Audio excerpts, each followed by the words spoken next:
Today on Joe's Geek Show, we're going to be talking about Mighty Morphin Volume Number 2. And this volume is written by Ryan Parrott, with art by Marco Renna, colors by Walter Baiamonte, Katia Rinaldi, and Sarah Antonellini, and letters by Ed Dukeshire. And this volume begins with the origin of Matt Cook as the Green Ranger. We learned that he was selected by Gray Sterling after he put his life on the line to save a child from a monster attack, was then teleported to Promethea, and given the Dragon Power Coin. From there is a montage that shows Matt training juxtaposed to him on the battlefield. And it's within context of this opening story that we learn about Matt and what life is like for him as a Power Ranger, particularly some of the positives and negatives that come with it. Like, definitely a positive, he's a Power Ranger. He can get out there, he can stop monsters, he can protect people. The negative aspect, however, is that he has to keep his identity a secret, and not just from, his family and whatnot, but also from the other Power Rangers. And we really come to see how this affects his life. He does his best to avoid the other Power Rangers while at school. He has to find some excuse to explain to his mom and dad why he quit the football team and is thus throwing all potential college scholarships out the window. And it creates a very interesting dichotomy with this character, because when he was first introduced in Go-Go Power Rangers, he was a character that was out of the loop because he wasn't a Power Ranger. Here in this book, even though he's now a Power Ranger, he's still out of the loop because he's not one of Zordon'S Power Rangers. And because he had to quit the football team and whatnot, he can't fall back on the things that he used to enjoy in order to kind of regulate his life. The only silver lining comes when he discovers that Billy has been working with Grace and knows his secret, because now he has someone to talk to.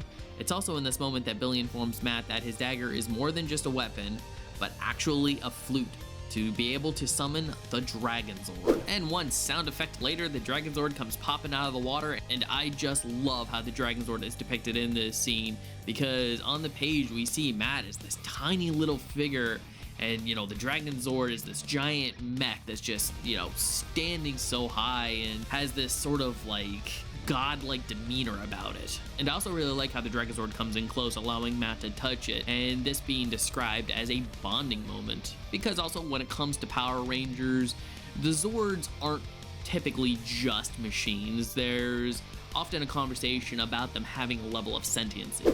This takes us to the next part of the story, as sprinkled at the start of each chapter is the continual building of Zordon'S backstory, in which this starts over 10,000 years ago with Zordon, Zofram, and Zardoz fighting off an army of Harnoosians. And it's in this opening Zordon segment that we learn some things, particularly about Zofram and his displeasure about having watched Zordon get promoted to Chief Guardian over him. Because as it's explained, Zofram believes that because he's older, because he's served in the army longer, that the promotion should have been his, and even Zordon does agree with him. However, Zofran does admit, as much as he doesn't like it, he's gonna respect the decision and he will follow Zordon into battle. And this continues with the Eltarians then coming across a structure called Pandora's Palace. And this was honestly really great to see, because as we know, Pandora's Palace is the name of Rita's Moon Palace from Mighty Morphin Power Rangers. So here we're getting to see this palace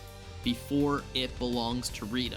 Zordon, Zofram, and Zardoz soon enter and come across an elderly sage who speaks in color, who ends up leading them to a chamber containing the legendary Zeo Crystal. And here we get the story of the Zeo Crystal, in which an evil cosmic dragon named Vitara was feeding on the Morphin grid energy, preventing it from reaching the universe to create life. That is until an Eltarian named Zeon came into the battle, defeated the creature, releasing the Morphin grid energy, and in the process creating the Zeo Crystal. And it's also in the process of learning about the Zeo Crystal that Zordon decides and thinks that they should use the Zeo Crystal to battle Dark Spectre.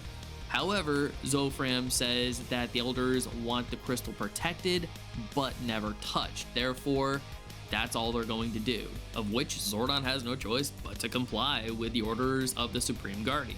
This leaves us with the main part of the story, in which Lord Zed had sealed Angel Grove off with a dome, locking the Rangers on the outside, with the exception of Matt. The Power Rangers, of course, attempt to breach the dome with the aid of the Marines, but to no avail. And this creates a very interesting problem that's going on because the Power Rangers failed to get inside the dome. The Marines failed to get inside the dome. So while the Marine General and Zordon are talking, the Marine General says that, hey, if this thing isn't down soon, we're going to nuke it, which this sends the Power Rangers into a frenzy and a panic, thinking, oh my gosh, the United States government's just gonna blow Angel Grove completely off the map if we do not figure this out soon. And just when all hope seems lost, Billy gets an incoming transmission from Grace Sterling saying that she found a weak spot in the dome where the Rangers can teleport inside. Zordon, however, is a little weary about this, but does agree to let the Power Rangers go in along with Zelia, with the exception of Billy, who is to remain behind at the command center in case something should go wrong. Once in, they are quickly ambushed and discover that Matt and Grace had taken sides with Lord Zed.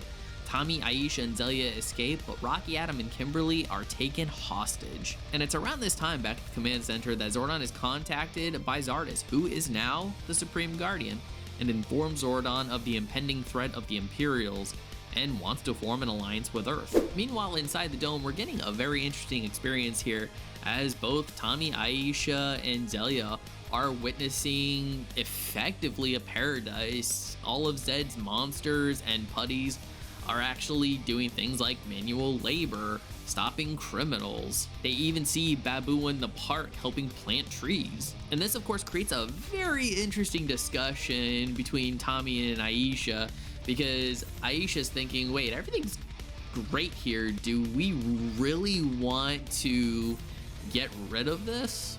But Tommy decides to call the situation a fraud and says the plan has not changed.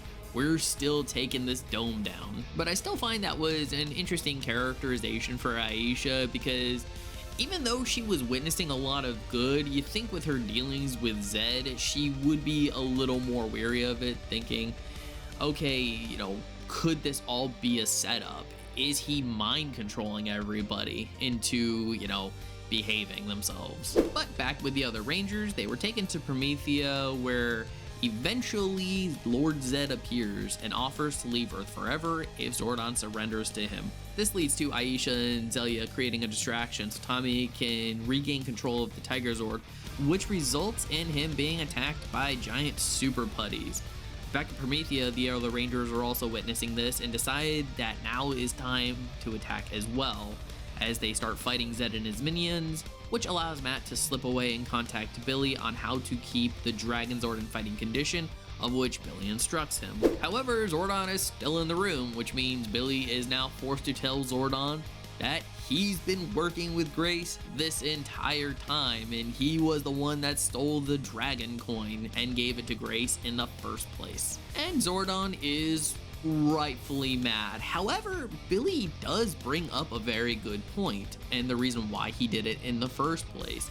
It's because after Tommy initially lost his powers as the Green Ranger, that Billy was worried this could happen to the other Rangers as well, and in Billy's mind, he's like, we need to find a way to recharge these coins in case we ever did lose our powers, because it was clear that Zordon had no interest in trying to resurrect Ranger powers should they be lost. Of which this really does continue the discussion from the first volume of how much of Earth's protection should be left up to the humans as opposed to Zordon just having his one team of Power Rangers. But either way, this is starting to call into question Billy's future with the Power Rangers. However, back in Angel Grove, the Dragon Zord joins the battle, and between Matt, Tommy, and Aisha, they manage to defeat the Super Putties. The other Rangers as well gain the upper hand with the assistance of Zelia, who had teleported in, and of Grace's guards, revealing that she was waiting for the right time to betray Zed.